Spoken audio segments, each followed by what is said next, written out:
Bonjour, mon cher frère, ma chère sœur. Si vous croyez qu'être chrétien signifie être pauvre, vous avez été dupe.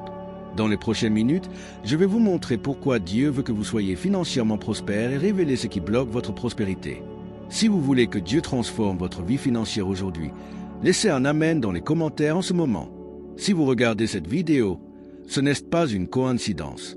Dieu vous a amené ici parce qu'il a un mot spécial pour votre vie. Aujourd'hui, nous parlerons d'un sujet qui change les destinations prospérité, argent et succès comme Dieu veut. Je sais que beaucoup d'entre vous éprouvent des difficultés financières en ce moment. Vous pouvez être au chômage avec des dettes accumulées ou vous ne pouvez tout simplement pas faire le rendement de l'argent d'ici la fin du mois. Pause la vidéo maintenant et écrivez dans les commentaires quelle est votre plus grande difficulté financière en ce moment. Je veux prier spécifiquement pour vous. D'autres peuvent se demander s'il s'agit du péché de souhaiter que la prospérité matérielle soit chrétienne. Certains pensent que la pauvreté est synonyme de sainteté et que Dieu ne se soucie pas de notre situation financière. Mais je veux vous révéler quelque chose qui va exploser votre esprit. Dieu se soucie de votre vie financière. En fait, Jésus a parlé plus d'argent que du ciel et de l'enfer ensemble. C'est vrai que vous avez entendu. Il se soucie de tous les domaines de votre vie, y compris votre travail, vos besoins matériels et votre bien-être. La parole de Dieu est pleine d'enseignements sur l'argent, le travail et la prospérité. Quand vous pensez à la prospérité, qu'est-ce qui vous vient à l'esprit? Pour beaucoup, la prospérité signifie avoir juste beaucoup d'argent sur la banque, des voitures chères, des maisons luxueuses. Mais la prospérité biblique est beaucoup plus profonde et plus complète. Cela implique la paix dans le cœur, la santé dans le corps, les relations saines, le but dans la vie, mais aussi la stabilité financière. Commençons à comprendre le cœur de Dieu pour votre vie financière. Dans les Proverbes chapitre 10, verset 4, le mot nous enseigne la main diligente enrichira, mais la main paresseuse vient la pauvreté. Quelle révélation puissante nous avons ici. Dieu ne parle pas seulement de travailler dur, mais de travailler avec la diligence, avec un but, avec excellence. La diligence est une caractéristique de Dieu lui-même. Il travaille continuellement à soutenir l'univers. Jésus a dit « Mon Père travaille jusqu'à présent et je travaille aussi ». Lorsque nous sommes diligents dans notre travail, nous reflétons le caractère de Dieu. Nous l'honorons notre dévouement et notre effort. Mais voici quelque chose d'important que beaucoup de gens ne comprennent pas. La diligence ne concerne pas seulement le nombre d'heures de travail. Il s'agit de qualité. Il s'agit de faire de votre mieux. Il s'agit de traiter chaque tâche comme s'il s'agissait d'un service fourni à Dieu lui-même. Colossiens chapitre 3, verset 23 nous rappelle tout ce que vous faites. Faites-ce de tout votre cœur, en ce qui concerne le Seigneur et non pour les hommes. Lorsque vous allez travailler demain, n'oubliez pas que vous servez Dieu par votre travail. Peu importe si vous êtes médecin, avocat, concierge, vendeur ou entrepreneur. Dieu voit son cœur et son dévouement et il est heureux de bénir ceux qui travaillent avec diligence et intégrité. Maintenant, permettez-moi de parler de quelque chose qui pourrait écraser votre prospérité en ce moment votre état d'esprit. De nombreux chrétiens ont appris que la pauvreté est la vertu et désirent que de meilleures conditions financières soient la cupidité. Mais ce n'est pas biblique. 3 John, verset 2. L'apôtre John écrit « Bien-aimés, je souhaite que vous alliez bien en toutes choses et que vous avez la santé, ainsi que votre âme. » Voyez que John veut une prospérité complète à son ami. Il veut qu'il fasse bien en toutes choses, y compris la zone matérielle. Dieu n'a aucun plaisir à la pauvreté de ses enfants. C'est un père aimant qui souhaite abondamment bénir ceux qu'il aime et cherche d'abord son royaume. Jésus nous a enseigné dans Luc chapitre 6, 38 vers par conséquent, et vous sera donné bonne mesure, réprimée, ébranlée et débordante se trouvera sur les genoux, car avec la mesure avec laquelle il vous mesurera également. Ce verset révèle un principe fondamental du royaume de Dieu, le principe de générosité et de multiplication. Lorsque nous sommes généreux, nous ne perdons pas d'argent. Nous plantons des graines qui produiront une récolte abondante. Mais méfiez-vous, la générosité n'est pas une formule magique où vous donnez en attente de recevoir automatiquement. C'est une attitude du cœur qui reflète le caractère de Dieu, qui est généreuse par nature. Dieu est si généreux qu'il a donné son Fils unique à nous sauver. Il ne tenait pas le meilleur qu'il avait. Et lorsque nous développons ce cœur généreux, nous nous alignons sur la nature divine et les canaux ouverts pour que les bénédictions coulent dans nos vies. Mais permettez-moi de clarifier quelque chose d'important. Être prospère ne signifie jamais avoir des difficultés financières. Même les hommes et les femmes de Dieu dans la Bible ont traversé des périodes de rareté. Joseph a été vendu comme esclave et a passé des années en prison avant de devenir gouverneur de l'Égypte. David s'est enfui de Saul et a vécu dans des grottes avant de devenir roi. Paul connaissait à la fois l'abondance et la nécessité. Ce qui différencie le prospère biblique n'est pas l'absence de difficultés, mais la façon dont il fait face à ces situations. Il garde la foi, reste diligent, ne perd pas la générosité et fait confiance que Dieu a un plan pour sa vie. Mais attendez, il y a une histoire biblique qui changera complètement votre point de vue sur les difficultés financières. L'histoire de Joseph est extraordinairement inspirante pour nous tous qui sont confrontés à des difficultés financières.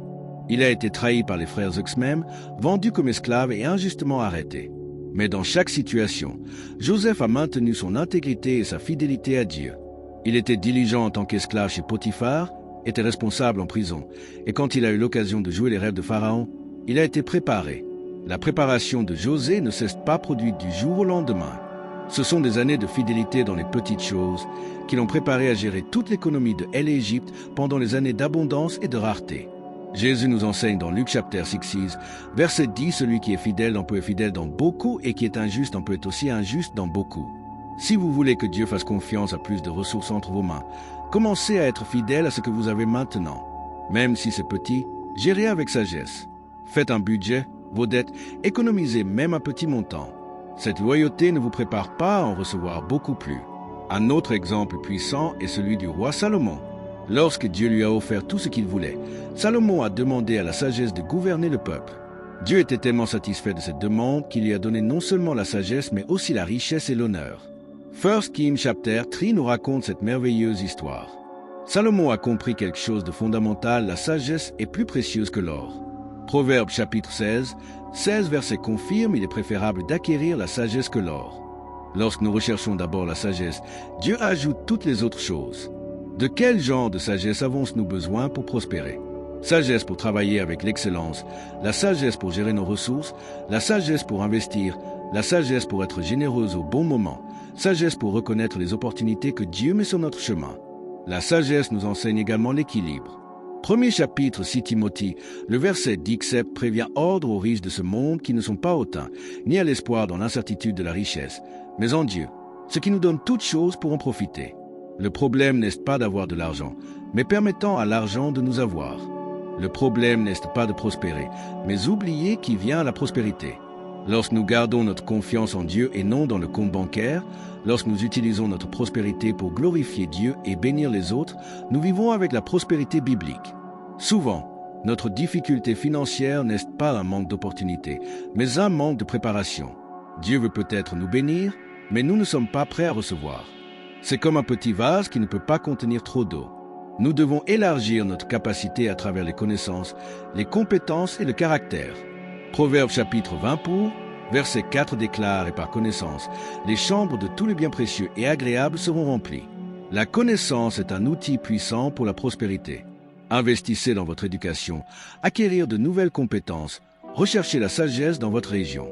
Mais la connaissance en caractère peut être dangereuse. Par conséquent, à mesure que nous développons nos compétences professionnelles, nous devons également développer notre caractère chrétien. L'intégrité, l'honnêteté, la responsabilité et la compassion sont des caractéristiques qui ouvrent les portes que l'argent ne peut pas ouvrir. Le travail honnête est très apprécié dans les Écritures. Éphésiens chapitre 4, verset 28 nous guide celui qui a volé. Ne vole plus avant le travail, fait avec leurs mains ce qui est bon, de sorte qu'il doit partager avec les nécessiteux. Voir la progression, arrêter de faire le mal, commencer à faire le bien et enfin en mesure d'aider les autres. Dieu ne veut pas seulement que nous sortons de la difficulté financière. Il veut que nous prospérions de telle manière que nous pourrions être des instruments de bénédiction dans la vie des autres. Lorsque notre prospérité déborde pour bénir les autres, nous accomplissons l'une des desseins de Dieu pour nos vies. La générosité est à la fois le résultat de la prospérité et un chemin vers lui. Lorsque nous sommes généreux, nous démontrons que nous ne sommes pas attachés à l'argent, mais nous faisons confiance à Dieu comme notre source. Cette attitude de foi déplace le cœur de Dieu et ouvre les fenêtres du ciel sur nos vies. Malachie chapitre 3, versets 10 et 11, contient l'une des promesses les plus puissantes de la Bible sur la prospérité: apporter toutes les dîmes à la maison du trésor. Qu'il peut y avoir un entretien dans ma maison, puis prouver le Seigneur des autres, si je n'ouvre pas les fenêtres du paradis et ne fais pas une telle bénédiction à la rémunération. La dîme n'est pas seulement une question d'obéissance, mais de confiance. Lorsque nous diminuons, nous déclarons que Dieu est notre source et que nous lui faisons confiance pour répondre à tous nos besoins. C'est un acte de foi qui libère la puissance de Dieu de prospérer nos vies. Mais la prospérité biblique va au-delà de l'aspect financier. 2 Corinthiens chapitre 9, Le verset 8 promet « Dieu est puissant pour faire en sorte que toute grâce abonde, de sorte que toujours toute la suffisance dans tout bon travail. » Dieu veut que nous ayons une suffisance dans tous les domaines de la vie.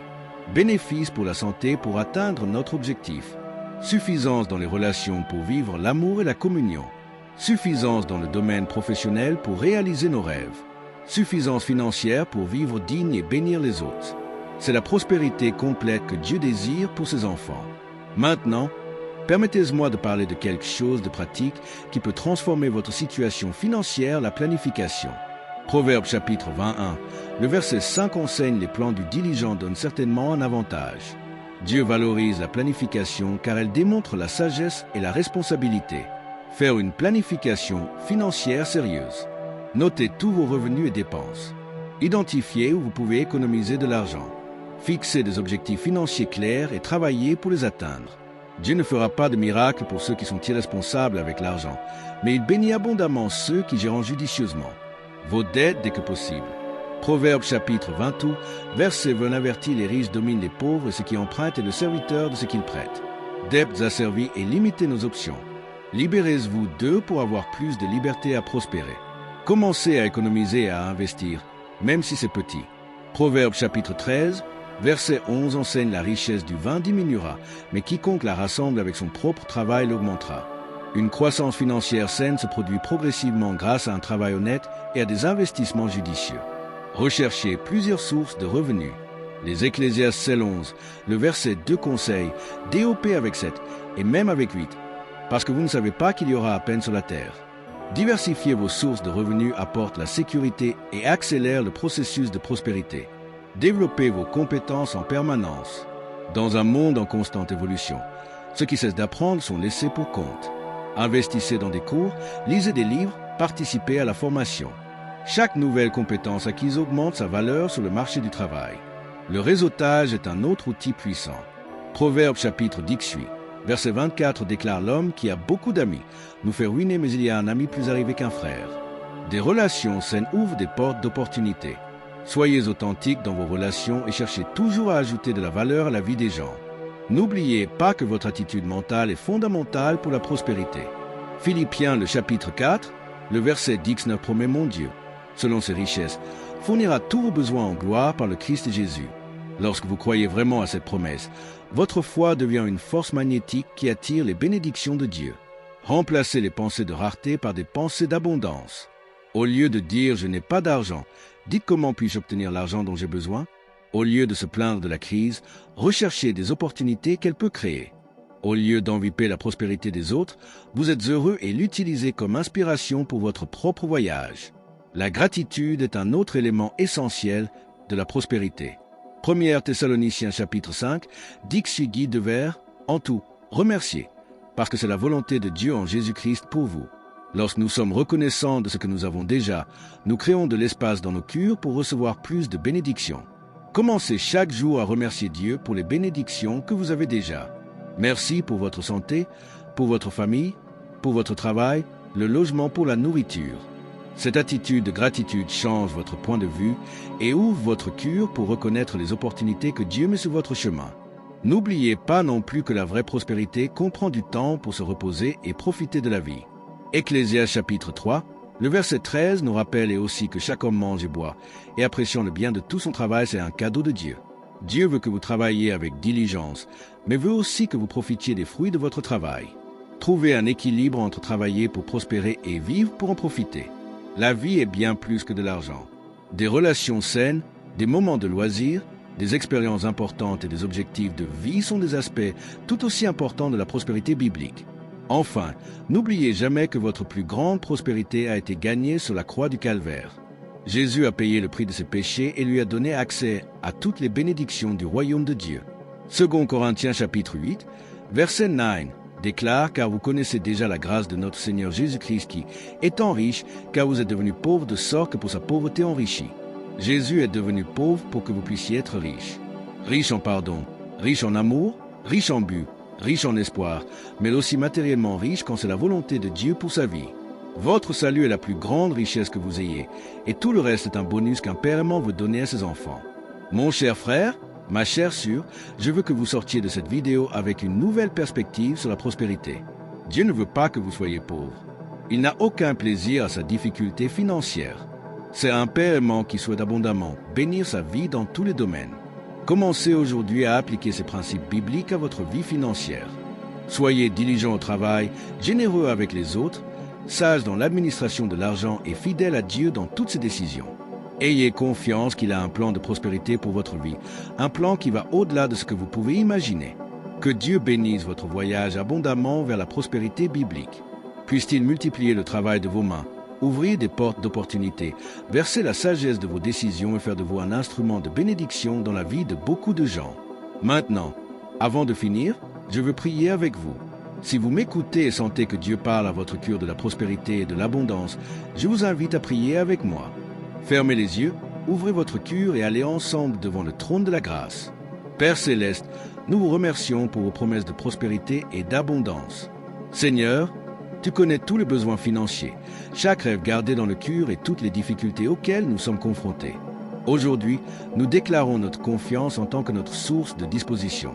Pardonnez-nous pour les moments d'incrédulité et d'anxiété. Accordez-nous la sagesse pour gérer les ressources que vous mettez bien entre nos mains. Bénissez le travail de nos mains, multiplie nos efforts et ouvre des portes surnaturelles d'opportunités. Que notre prospérité soit un témoignage de votre amour et un outil pour bénir de nombreuses vies. Répuisez le dévorant et versez sur nous les bénédictions du ciel. Puissions-nous avoir un cœur généreux et toujours être reconnaissants pour vos bénédictions. Dans le nom puissant de Jésus-Christ, notre Seigneur et Sauveur. Amen. Si cette prière a touché votre cœur, si vous sentiez Dieu vous parler aujourd'hui, je veux que vous écriviez dans les commentaires un grand Amen. Partagez avec moi comment Dieu a travaillé dans votre vie financière et quels sont vos rêves de prospérité. J'ai lu tous les commentaires et je prie pour chaque personne qui regarde notre chaîne. Et si cette vidéo a béni votre vie, si vous avez reçu un mot de Dieu à travers ce message, ne le gardez pas juste pour vous. Partagez avec votre famille, vos amis, les frères de l'Église. Une personne proche de vous peut avoir besoin d'entendre exactement ces paroles de foi et d'espoir à propos de la prospérité. N'oubliez pas de vous abonner à la chaîne Dieu vous parle aujourd'hui et activer la cloche des notifications afin de ne perdre aucune vidéo. Chaque semaine, j'apporte une nouvelle parole de Dieu pour transformer votre vie. Comme cette vidéo, si cela vous a béni, et laissez votre commentaire en disant comment Dieu travaille sur votre parcours de prospérité. Que la paix du Christ soit avec vous et que Dieu continue de parler à votre cœur tous les jours. Jusqu'à la prochaine vidéo, restez dans la paix du Seigneur. Au nom de Jésus. Amen.